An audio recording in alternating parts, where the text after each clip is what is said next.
World Ayurveda Congress में देश दुनिया से पधारे आयुष क्षेत्र के सभी विद्वान और विशेषज्ञगण, अन्य सभी महानुभाव, देवी और सज्जनों, मैं गोवा की खूबसूरत धरती पर वर्ल्ड आयुर्वेद कांग्रेस के लिए देश विदेश से एकत्रित हुए आप सभी साथियों का स्वागत करता हूं। वर्ल्ड आयुर्वेद कांग्रेस की सफलता के लिए मैं आप सभी को हृदय से शुभकामनाएं देता हूं। ये आयोजन एक ऐसे समय में हो रहा है जब भारत के आजादी के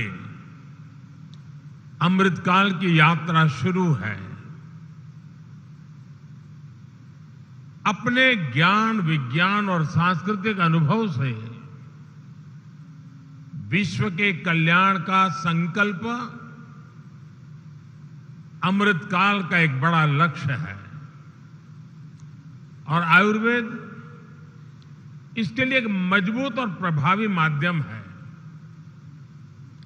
भारत इस वर्ष G20 समूह की अध्यक्षता और मेजबानी भी कर रहा है।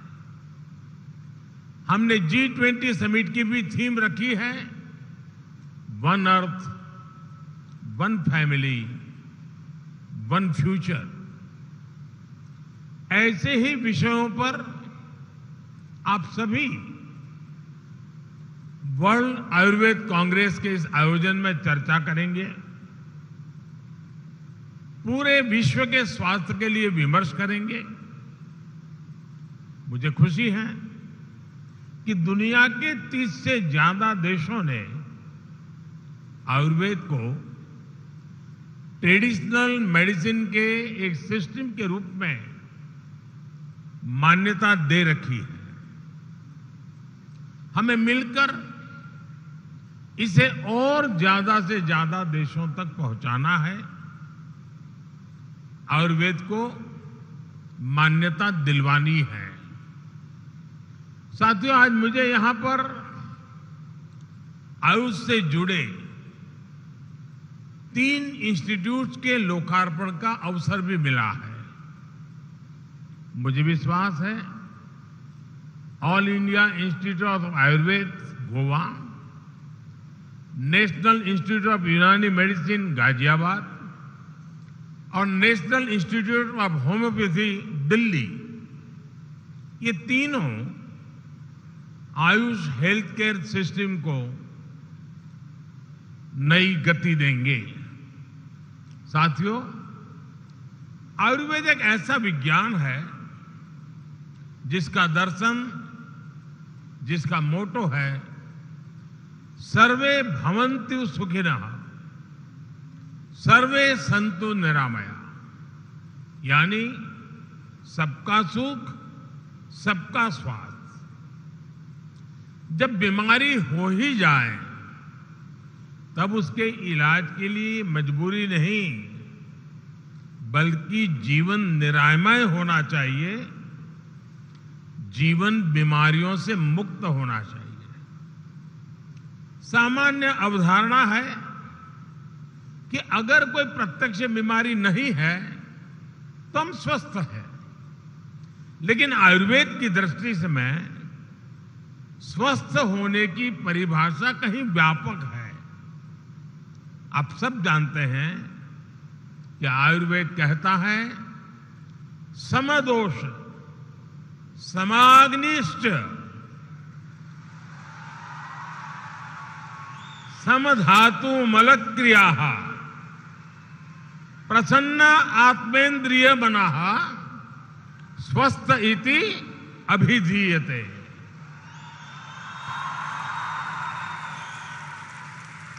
अर्थात जिसके शरीर में संतुलन हो, सभी क्रियाएं संतुलित हो और मन प्रसन्न हो, वही स्वस्थ है। इसलिए आयुर्वेद इलाज से आगे बढ़कर वेलनेस की बात करता है, वेलनेस को प्रमोट करता है। विश्व भी अब तमाम परिवर्तनों और प्रचलनों से निकलकर इस प्राचीन जीवन दर्शन की ओर लौट रहा है। और मुझे इस बात की बहुत खुशी है कि भारत में इसे लेकर काफी पहले से ही काम शुरू हो चुका है। जब मैं गुजरात में मुख्यमंत्री के रूप में काम करता था, हमने उस समय से ही आयुर्वेद को बढ़ावा देने के लिए कई प्रयास शुरू किए थे। हमने आयुर्वेद से जुड़े संस्थानों को बढ़ावा दिया, गुजरात आयुर्वेद यूनिवर्सिटी को आधुनिक बनाने के लिए काम किया। उसका परिणाम है कि आज जामनगर में WHO की तरफ से विश्व का पहला और इकलौता global centre for traditional medicine खोला गया है। देश में भी हमने सरकार में एक अलग आयुष मंत्रालय की स्थापना की, जिससे आयुर्वेद को लेकर उत्साह भी आया और विश्वास भी बढ़ा। आज एम्स की ही तर्ज पर all India institute of Ayurveda भी खुल रहे हैं। इसी वर्ष ग्लोबल आयुष इनोवेशन और इन्वेस्टमेंट समिट का सफल आयोजन भी हुआ है, जिसमें भारत के प्रयासों की तारीफ WHO ने भी की है। अंतर्राष्ट्रीय योग दिवस को भी अब पूरी दुनिया हेल्थ और वेलनेस के ग्लोबल फेस्टिवल के तौर पर सेलिब्रेट करती है। यानी जिस योग और आयुर्वेद को पहले उपेक्षित समझा जाता था, वो आज पूरी मानवता के लिए एक नई उम्मीद बन गया है। साथियों, आयुर्वेद से जुड़ा एक और पक्ष है जिसका जिक्र मैं वर्ल्ड आयुर्वेद कांग्रेस में जरूर करना चाहता हूं। ये आने वाली सदियों में आयुर्वेद के उज्जवल भविष्य के लिए उतना ही आवश्यक है। साथियों, आयुर्वेद को लेकर वैश्विक सहमति, सहजता और स्वीकार्यता आने में इतना समय इसलिए लगा क्योंकि आधुनिक विज्ञान में आधार, एविडेंस को, प्रमाण को माना जाता है। हमारे पास आयुर्वेद का परिणाम भी था, प्रभाव भी था, लेकिन प्रमाण के मामले में हम पीछे छूट रहे थे। और इसलिए आज हमें डेटा बेस एविडेंसेस का डॉक्यूमेंटेशन करना अनिवार्य है। इसके लिए हमें लंबे समय तक निरंतर काम करना होगा। हमारा जो मेडिकल डेटा है, जो शोध है, जो जर्नल्स हैं, हमें उन सबको एक साथ लाकर आधुनिक वैज्ञानिक पैरामीटर्स पर हर क्लेम को वेरीफाई करके दिखाना है। भारत में बीते वर्षों में इस दिशा में लार्ज स्केल पर काम हुआ है। एविडेंस बेस्ड रिसर्च डेटा के लिए हमने एक आयुष रिसर्च पोर्टल भी बनाया है। इस पर अब तक के करीब 40,000 रिसर्च स्टडीज का डेटा मौजूद है। कोरोना काल के दौरान भी हमारे यहां आयुष से जुड़ी करीब 150 स्पेसिफिक रिसर्च स्टडीज हुई है। उस अनुभव को आगे बढ़ाते हुए अब हम नेशनल आयुष रिसर्च कंसोर्टियम बनाने की दिशा में भी आगे बढ़ रहे हैं। भारत में यहां एम्स में सेंटर फॉर इंटीग्रेटेड मेडिसिन जैसे संस्थानों ने भी योग और आयुर्वेद से जुड़ी कई महत्वपूर्ण रिसर्च हो रही है। मुझे खुशी है कि यहां से निकले आयुर्वेद और योग से जुड़े रिसर्च पेपर्स प्रतिष्ठित इंटरनेशनल जर्नल्स में पब्लिश हो रहे हैं। हाल फिलहाल में journal of American college of cardiology और न्यूरोलॉजी जर्नल जैसे सम्मानित जर्नल्स में कई रिसर्च पेपर्स पब्लिश हुए हैं। मैं चाहूंगा वर्ल्ड आयुर्वेद कांग्रेस के सभी प्रतिभागी सारे देश भी आयुर्वेद को वैश्विक प्रतिष्ठा दिलाने के लिए भारत के साथ आएं, कोलैबोरेट करें और कंट्रीब्यूट करें। भाइयों और बहनों, आयुर्वेद की एक और ऐसी खूबी है जिसकी चर्चा कम ही होती है। कुछ लोग समझते हैं कि आयुर्वेद सिर्फ इलाज के लिए है, लेकिन इसकी खूबी ये भी है, आयुर्वेद हमें जीवन जीने का तरीका सिखाता है।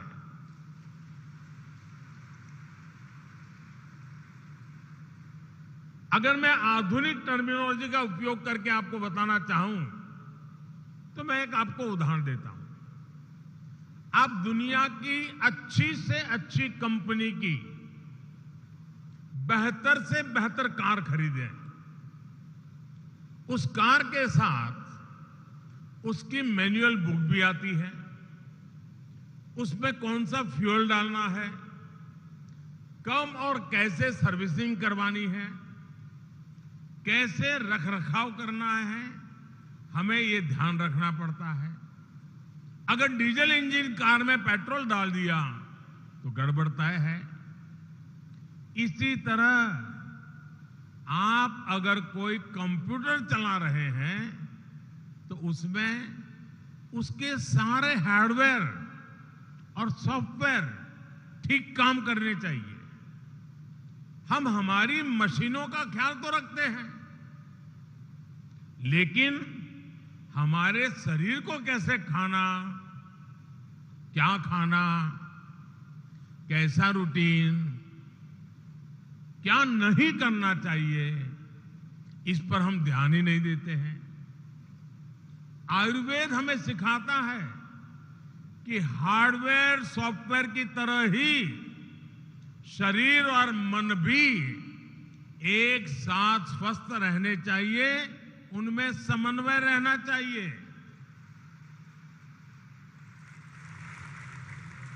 उदाहरण के तौर पर आज प्रॉपर स्लीप मेडिकल साइंस के लिए एक बहुत बड़ा विषय है, लेकिन आप जानते हैं महर्षि चरक जैसे आचार्यों ने सदियों पहले इस पर कितने विस्तार से लिखा है।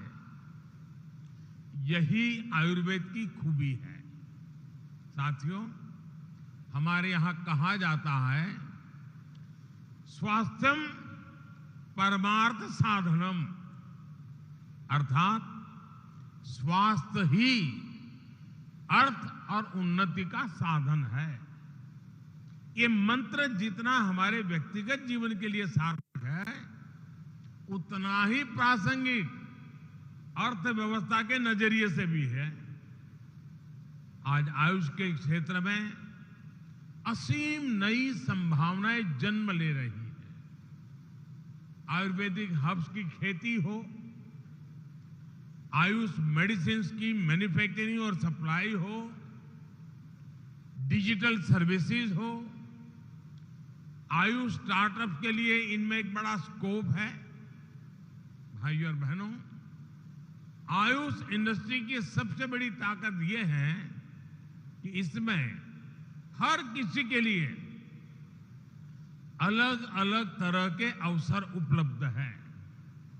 उदाहरण के तौर पर आज भारत में आयुष के क्षेत्र में करीब 40,000 एमएसएमई, लघु उद्योग अनेकविध प्रोडक्ट दे रहे हैं, अनेकविध इनिशिएटिव ले रहे हैं। इनसे लोकल इकोनॉमी को बहुत बड़ी ताकत मिल रही है। 8 साल पहले देश में आयुष इंडस्ट्री करीब करीब 20,000 करोड़ रुपए के आसपास ही थी। आज आयुष इंडस्ट्री करीब करीब 1.5 लाख करोड़ रुपए के आसपास पहुंच रही है। यानी 7-8 वर्षों में करीब करीब 7 गुना ग्रोथ।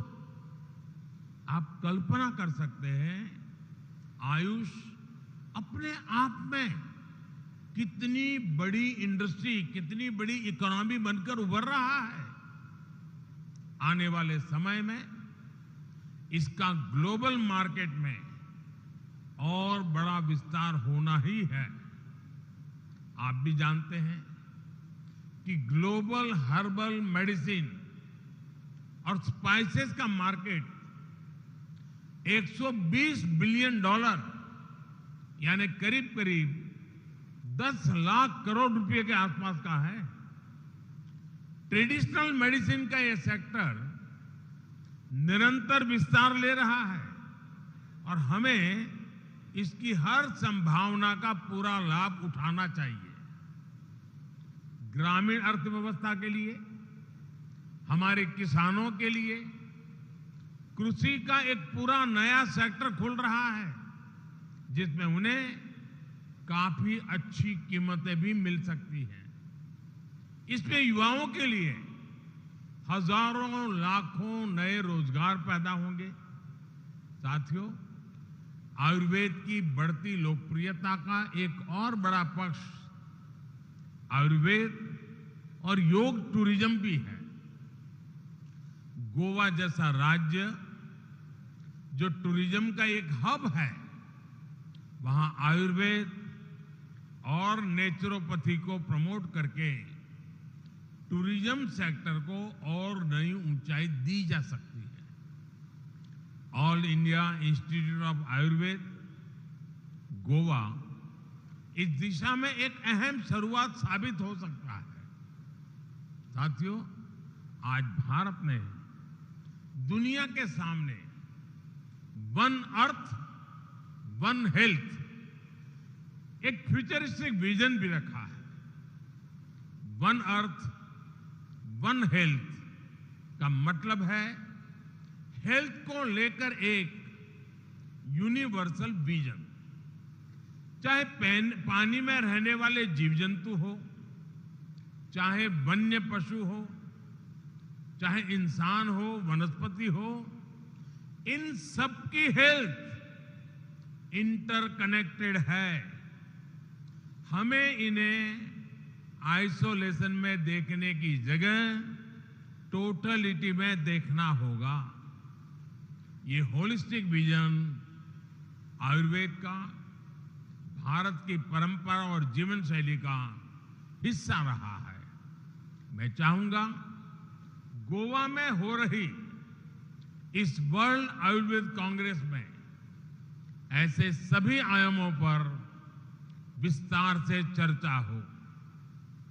हम सभी मिलकर आयुर्वेद और आयुष को कैसे समग्रता से आगे बढ़ा सकते हैं, इसका एक रोड मैप तैयार किया जाए। मुझे विश्वास है आपके प्रयास इस दिशा में जरूर प्रभावी होंगे। इसी विश्वास के साथ आप सभी का बहुत बहुत धन्यवाद और आयुष को, आयुर्वेद को अनेक अनेक शुभकामनाएं।